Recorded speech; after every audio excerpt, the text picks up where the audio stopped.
This is the 10th year of Mann Ki Baat, an unprecedented initiative by any elected head of government in independent India and a unique brainchild of Prime Minister Modi with its uniqueness that is unparalleled in our history.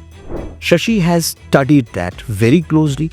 As CEO Prasar Bharati, he was an active participant in the entire Mann Ki Baat effort. His book, Collective Spirit, Concrete Action, Mann Ki Baat and its Influence on India, is a path-breaking study. It is captivating, it is gripping, it's full of information and dimension which normally one working behind the scenes could only give. And I think for me personally, having read this book, it has completely changed my perspective on Mann Ki Baat. Mann Ki Baat is not only about societal change in India, but it is also about telling the India story to the world. Netaji Subhash Chandra Bose Is the pioneer. is the pioneer. You have mentioned it in your book that he's the pioneer of radio. Namaste and welcome to another round of SPMRF Dialogue. It's extremely cold. There's a cold wave that has gripped Delhi. But even in this cold, amidst this cold wave, I'm extremely delighted that a very dear friend and a very well-known public intellectual and media expert, Shashi Shekhar Vempati, Shashi has joined us. He's given time, and I'm extremely grateful to you, Shashi, for joining us for the SPMRF Dialogue. And we have had the benefit of having your support, your presence, your participation in a number of our programs. And it has only enriched the discussions, the debate, the various activities that we have had. And you have always been kind. You have given time in spite of your very busy schedule. Friends, most of you may know Shashi Shekhar Vempati. He is a very well-known expert on the media. He's been for years involved in a number of front-ranking experiments to do with the digital media. You may recall that he was a very successful editor of Niti Central, which was an extremely popular portal creating and working towards generating an alternative narrative, various points and counterpoints, and we were all participants in the Niti Central. Later on, Shashi is not only an expert in media, he's also a prolific writer. He's a thinker on technology. He's always abreast with the latest that's happening around the world. He has participated in a number of global forums on technology and media.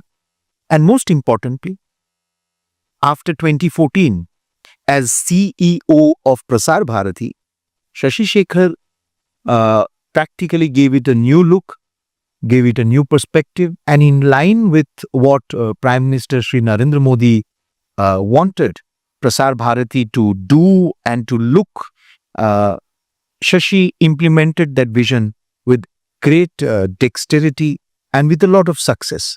And during his tenure, we saw a number of new initiatives, technological as well as in terms of production, taking place. But friends, today, we have invited Shashi for a very special discussion. As you see here, he is the author of this, a very interesting book, and I have had the privilege of distributing this across the country to many eminent people because I found it so interesting.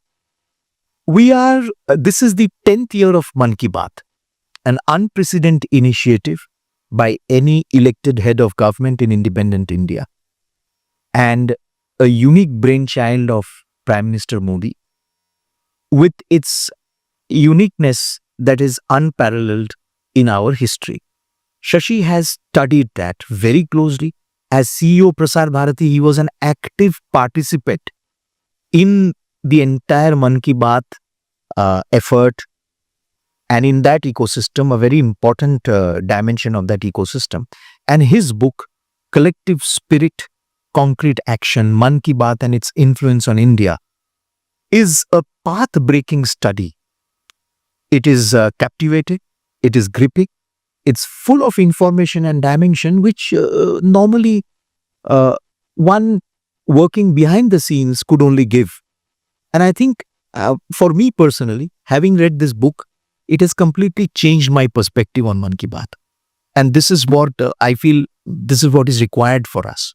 So, Shashi, I would like to invite you to please tell us about this, about its uniqueness, about its origin. How do you see it as an instrument of societal transformation?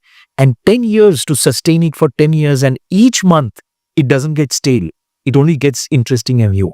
Absolutely. First of all, compliment you on this new format of conversation. I think the podcast genre is clearly picked up in India, and I think it's reflective of how you have embraced technology to really enhance the discourse. So I think congratulations on that, and also congratulations on your valiant effort in the Lok Sabha election.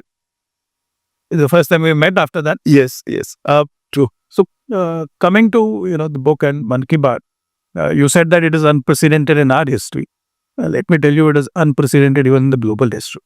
Because as part of the research for this book, I was looking at examples of global leaders and how they have communicated. Or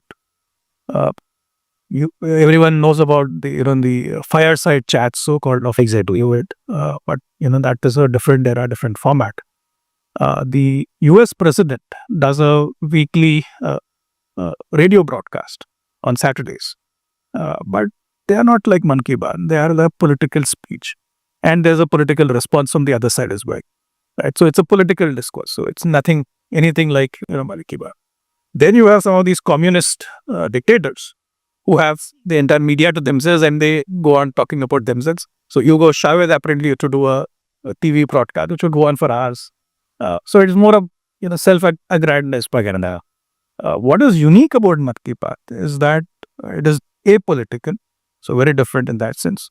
It is not the Prime Minister talking about himself, it is the Prime Minister talking about the country and so on. So in that sense, it's very unique, both in the history of Indian democracy, but I think global democracy as well, that a leader has month after month engaged with the citizens on something new, something different, with a very clear purpose and goal in mind, which is societal scale change, transformation, telling the developmental story of the country to the whole world.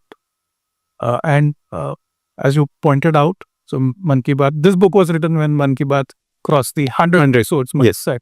But now we've got beyond that, now we've crossed the 10-year milestone. So clearly the program has its own momentum, it has its own appeal and sustainment. And very interestingly, the Prime Minister this time, when he made certain international references in his most recent episode, he's also shared it in social media in that language. So you had a tweet in Arabic talking about Egypt. You had another one in Spanish addressed to the Latin American population, which could relate to what he was talking about, the examples that he was sharing.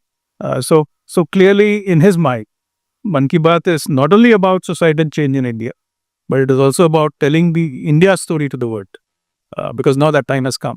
Because we are at this very unique moment in global history, right? If you look at the world came out of the COVID pandemic, a once in 100-year event, and democracy after democracy has gone into turmoil. Today we're seeing it in Canada, we've seen it in France, UK. Even though they had multiple prime ministers change, they went through an election, but that didn't give stability. Again, there's chaos. Japan has had chaos. America, even though a very stunning election has happened, you can see how polarized that society is. So practically every major democracy is undergoing tumult. Why? India is the outlier there, standing uniquely. That not only do we have stability, the incumbent has returned, albeit with a different mandate, but nevertheless, and we are able to weather the storm, which is unprecedented, and that is a reflection of Prime Minister Modi's leadership, the manner in which he's been able to steer India while preserving the fabric of our society. And I would say Mann Ki Baat has played a very important role in preserving that fabric of our Indian society. I think these are very important perspectives, very, very interesting perspectives. You took the global, you took the social, the fabric of India, of our society, as you very rightly say. And you're right that this has no parallel actually even in the history of the world, in the history of media, so to say. And now your book, in your book you speak, you make this reference, and having read it, I think Prime Minister Modi has put to use this medium as effectively as in the past perhaps Mahatma Gandhi had done. And uh, Netaji Subhash Chandra Bose Is the pioneer. is the pioneer. You have mentioned it in your book that he's the pioneer of radio. It was under different circumstances for different use. It was when we were a subject nation. As an independent nation in its 75th year, the same medium is being used effectively for, I think, for greater democratization and percolation of the ideals of freedom. So, and the other is, just to draw a parallel. For example, Mrs. Gandhi used the radio to announce emergency.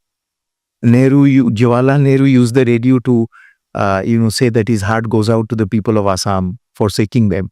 So these are In fact, one of the very enriching experiences while during my tenure at Prasar Bharati was to digitize our archives. And a big part of the Prasar Bharati archives are the speeches by all the leaders, right? The Prime Minister, the past president, and so on. So all of them have been digitized, put on YouTube.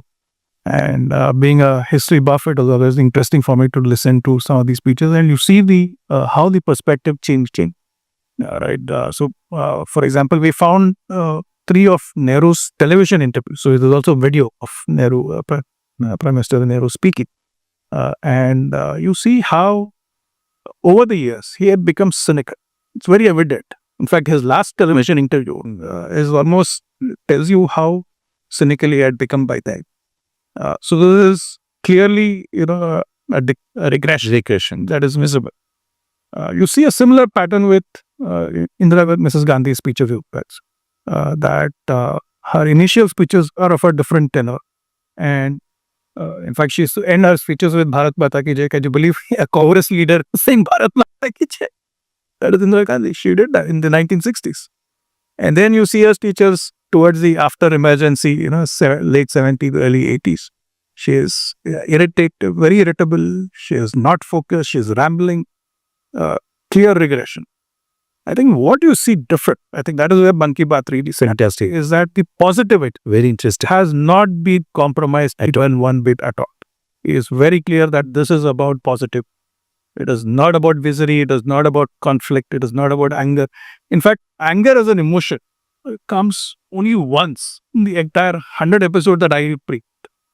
And the rare moment where a little bit of anger he expresses is after the Kargil, not Kargil, the Pulwama. And that nation is angry. That it's not about him being Not a nation, is that very interesting. So if you see the emotions across the 100 episodes, you will see positivity, you will see empathy, you will see moments of introspection, but not discord, not anger. I think that's very unique about Mann Ki Baat as a social effort, national effort. This is a very unique dimension that you bring our notice to. The other is that, as you have mentioned, you've discussed this in your book, not a single political perspective or statement in it. No politics at all. And to be able to, I'm sure the urge that the pressures are always there. The urge to make the pressures are always there. But there has been absolutely no political statement at all. And initially there were some who, made fun of it, made fun of the effort, but it has just gone on and it has outgrown, it has outstood all those even attacks. So that's very interesting. So I actually made the effort to look at, what are the criticisms of Mann Ki Baat, right? And what have Prime Minister Modi's opponents, what are they found to be critical about? And it's very hard to find any substantial criticism, right? It is only that you're not talked about the burning issues of the day, but beyond that, you have a couple of statements by Mamata Banerjee, saying, you said this, but you didn't say this. So it is not that, you're finding faults with the program, but you're only complaining that, you didn't give enough attention to X topic versus Y topic. Similarly, there was a Punjab chief minister who was complaining that about some, airport being named this way, not that way. So there is no real substantive criticism because they couldn't find. Then there is this thing about, how can you not talk politics? But the interesting thing is this. It is not that he has not talked of a political issue. He has brought in political issues when they mattered. But he's not done it from a partisan. That is the biggest difference.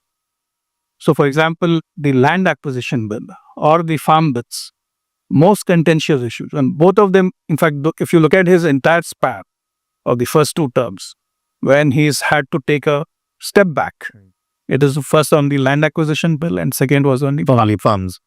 But on both those occasions, he didn't shy away from putting across his position in Mann Ki Baat, where an entire episode was dedicated to put out what are the facts, why is this required, what is the factual situation, why is it of benefit to the farmer. And he did that not from a partisan pulpit, but to make the case to the people, so that ultimately whatever happens in the court of public opinion, at least is put out as case. I think that is what it really stands out. So if you say that, there is this certain manner in which he's been stereotyped, right? That is not consultative, is authoritarian. I mean, who goes and doesn't radio program on the one issue where you had to take a step back, you are actually explaining, right? Which authoritarian dictator does that, right?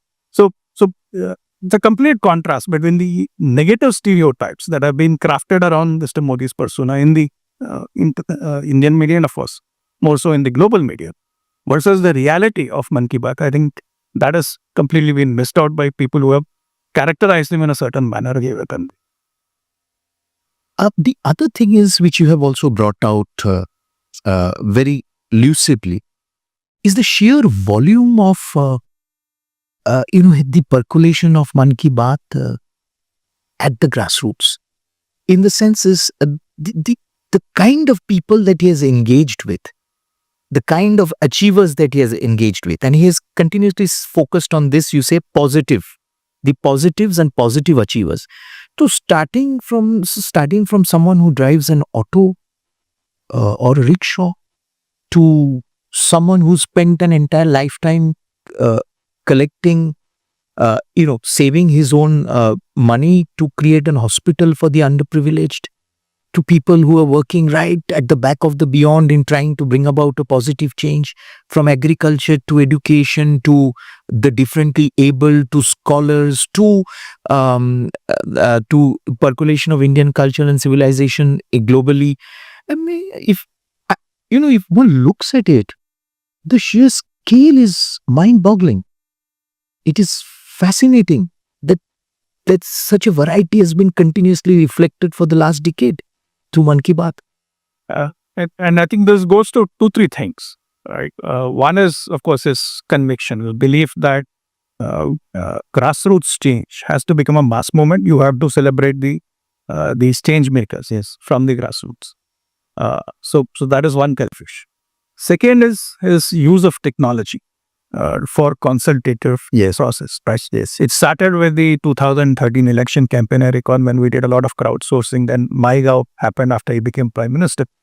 And then MyGov and social media have been used in a massive way to source these stories. Because how else will you get stories of someone, a lady in Manipur who is doing, agri-entrepreneurship, or a handicapped person in Kerala who is cleaning up the lakes and the backwaters. And then the Dal Lake cleaning up the area. So all these examples, all these stories are being sourced using technology. So that's the second aspect which is making this possible. The third thing is it is creating a virtuous cycle. Right? So one change maker does something, he talks about that person. That story now not only has a local impact in that individual's sphere of activity or influence. Now others are looking at it that why can't I be spoken about in a similar manner, right? And then you have that creates this viral effect where others are now trying to not only do work but also want to be seen and heard and talked about. So that is creating this exponential process of change.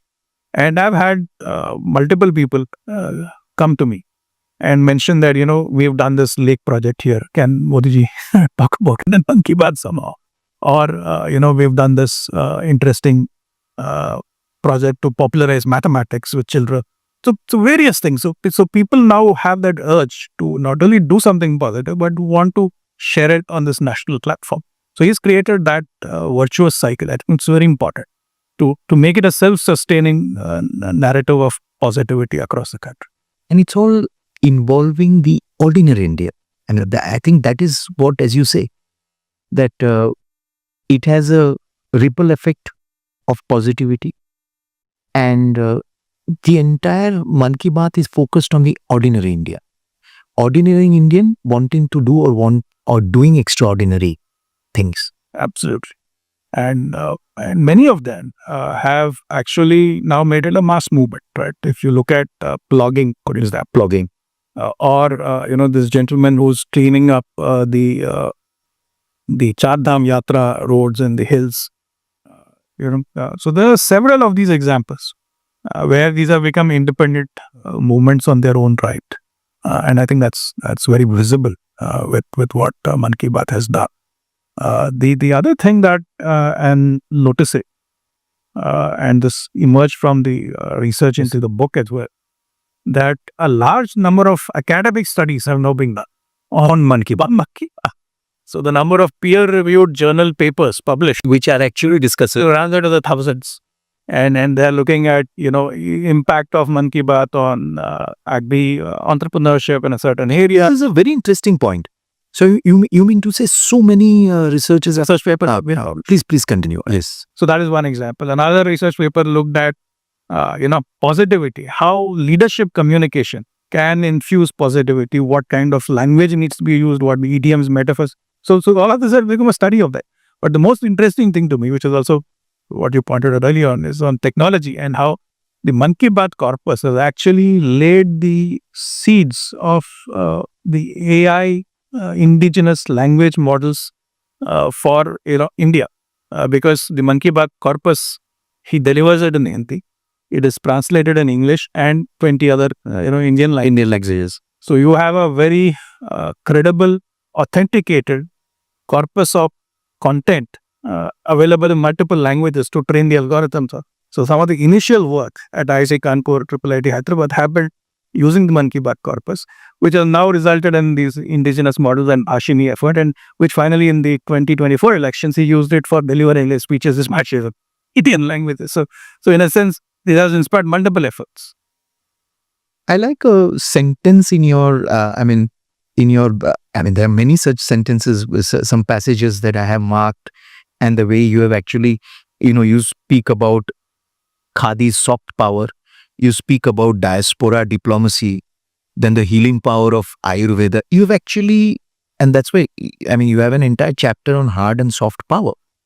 And I think very rare to see a prime minister who's so engaged into so many things and responsibilities always take time out in his Mann Ki Baat to make points about India's soft power, about the way civilizational, cultural India is spreading herself, her dimensions across the world. So, and you make very interesting points on these. So I wanted to point that out as well.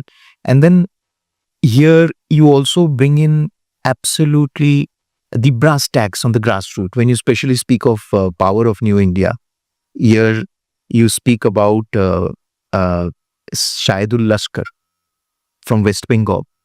And in your own words, you say the importance of every contribution was reflected in these various episodes of Mann Ki Baat.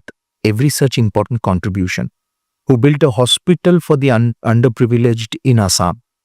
Ahmad Ali, a rickshaw puller who built 9 schools for the underprivileged in Assam. And Syedul Lashkar, who built a hospital for the underprivileged in West Bengal. And so, on the one hand, you have soft power he's discussing. On the other hand, he's discussing, you say, beyond these legendary names, selfless citizens have made their appearance on Mann Ki Baat over the last 9 years through their efforts and impact at the grassroots. In many cases, their efforts had been going on for several years prior to their mention on Mann Ki Baat. So I think you have made a unique documentation, no, Shashi? And this is so moving. and again, it's thankful to the structured way in which this corpus has been preserved, that it allows a researcher to get into all that. So I had this spreadsheet where I tried to classify all the topic categories in which he spoke. And that spreadsheet runs into 25 tabs. So it tells you the breadth. And then, of course, within each topic, of course, across the 100 episodes, how many references, how many unique subjects were taken up. So you're talking of roughly about 50 to 100 rows and 25 tabs. So that is the length and breadth of information on contemporary India, while drawing inspiration from ancient India and also projecting into the future. That is what he's been able to do in these 100 episodes. And so you mentioned the aspect of culture and soft power. Yes. And I think the way in which Mann Ki Baat is unique. When we look at, of course, because other prime ministers have also spoken about culture. Nehru has written Discovery of India. But if you look at Discovery of India, it's largely looking at India's past. It is a perspective which is frozen in time, as it is not necessarily deriving pride in your heritage. If you look at Mann Ki Baat, where it is different, is that you're looking to the past to draw inspiration, but you're also projecting to the future on what kind of India we want to build. And you're doing that by placing it in the current context. It is dynamic. It is dynamic. Right? It's ever changing. And it is instilling a sense of pride. I think that is where it's very unique, that in every episode, he picks up a cultural icon, a festival, or something about our immediate past or the ancient past, and ties it to contemporary issues and instills a sense of pride. I think that is very, very unique about Mann Ki Baat, and that is what has really enhanced the soft power, because now you're recently, when he went to the G20, Brazil, you saw these Brazilian scholars reciting the Upanishad, Vedic chants.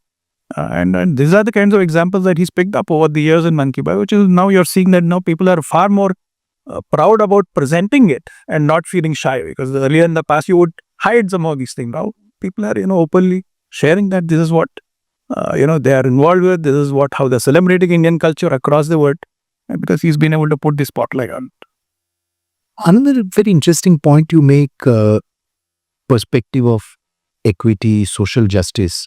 You write, in your section, when inclusion becomes intrinsic, you're saying community initiatives towards inclusion of disabled people have seen significant momentum, with Mann Ki Baat giving them space and spotlight.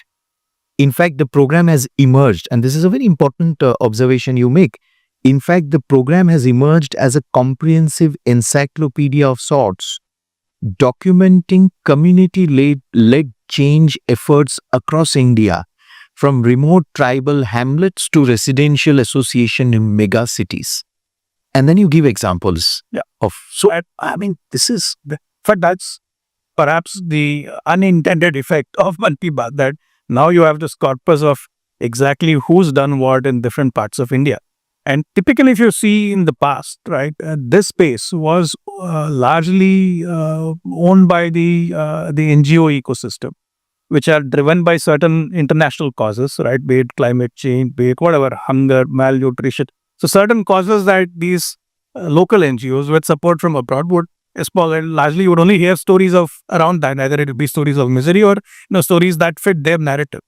But this is, I think, the first effort which has broken free from that framework. We are not looking at development in India from the international lens. Yes. We are looking at development in India from our nationalist lens, by drawing pride from our culture, our heritage. And hence, these stories are completely devoid of any activist agenda or an international interest. I think that is very unique. Very unique in that.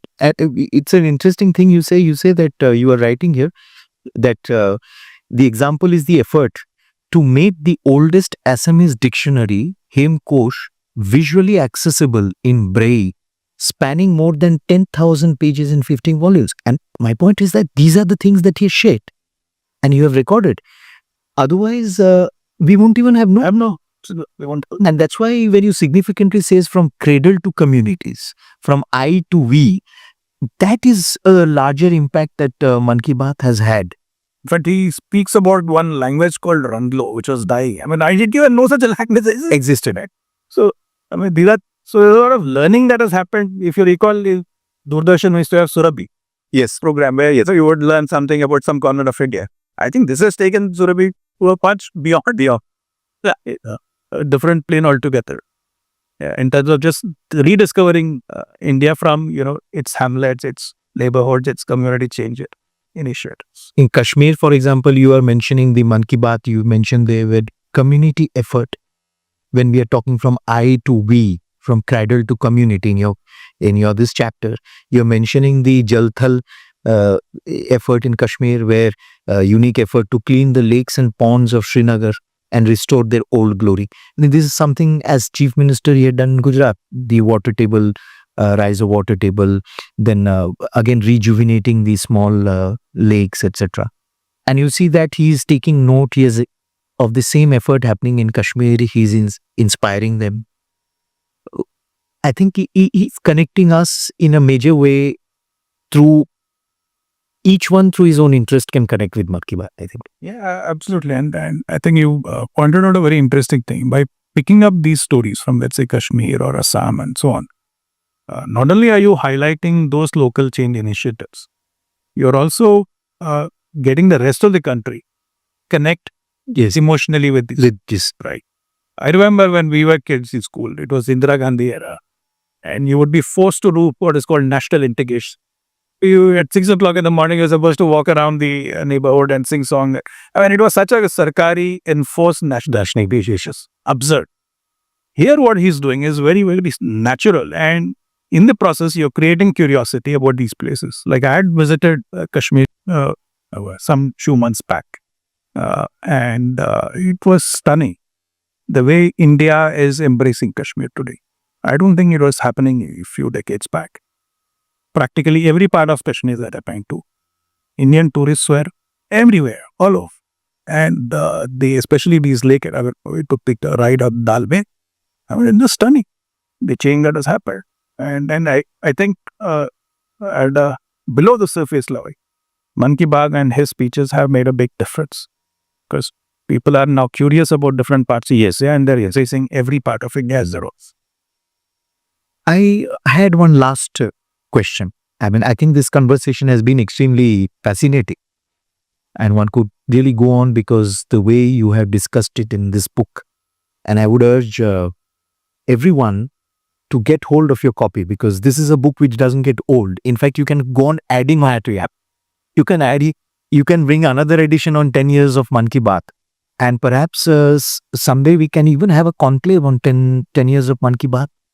All these, those who have written papers, like Britannia writer, invite them and have a good 2-day conclave on Mann Ki Baat. I think we can because that would be a very interesting effort. Now, just tell us what goes into making an episode of Mann Ki Baat. How does it work out? You've decided, this right? Yes, right. So the announcement on the date of the next Mann Ki Baat is when the process begins in its 2 cents. So it says that so and so day, typically be last Sunday of the month. The Mann Ki Baat Prime Minister will do his next Mann Ki Baat. And if you have any interesting ideas, do share it through MyGov and that phone number where you can record a message or write in. Because a lot of people would even write in letter the old-fashioned way to on India Radio or on social caring and so on. Right now, that starts the process of a lot of the input coming in, and this input comes in various forms. It comes in written text, it comes in recorded messages, letters, and so on, and different languages. All of that is collated, analyzed. The top-level themes are, of course, picked up and shared with the Prime Minister. But ultimately, I think he makes the final call. Yes, what is the subject that he wants to highlight?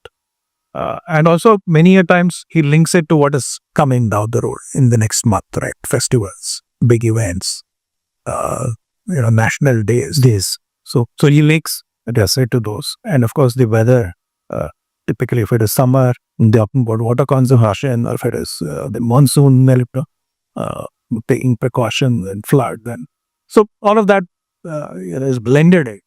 And typically, I think the Thursday before the broadcast is when the final script in his mind is clear that this is what I'm going to talk. And then the recording happens. Of course, then comes the pressure on the teams at Paringa Radio and Doordarshan to produce the final product, because he's spoken extempore. They need to then transcribe, then identify the topics and find the relevant visuals. And you have just 48 hours to do this exercise to source the relevant visuals that go with that topic, and then package it on. And then the bigger task, because once you have a authenticated transcript in Hindi, it has to be translated in English and all these other languages. Then those individuals of those languages have to then record their version, because 11 to 11:30 the original broadcast happens. 11:30 all the language version. By then everything has to be in place. Then once all of this is in place, then all those copies come into the central social media team in Prasar Bharati, because then they upload the various language versions, audio and video, and then organize it so that everyone can read it. And then of course the transcripts are on the Prime Minister's website as well. So that is the process that repeats itself every month. And that's what goes into the making of Mann Ki Baat.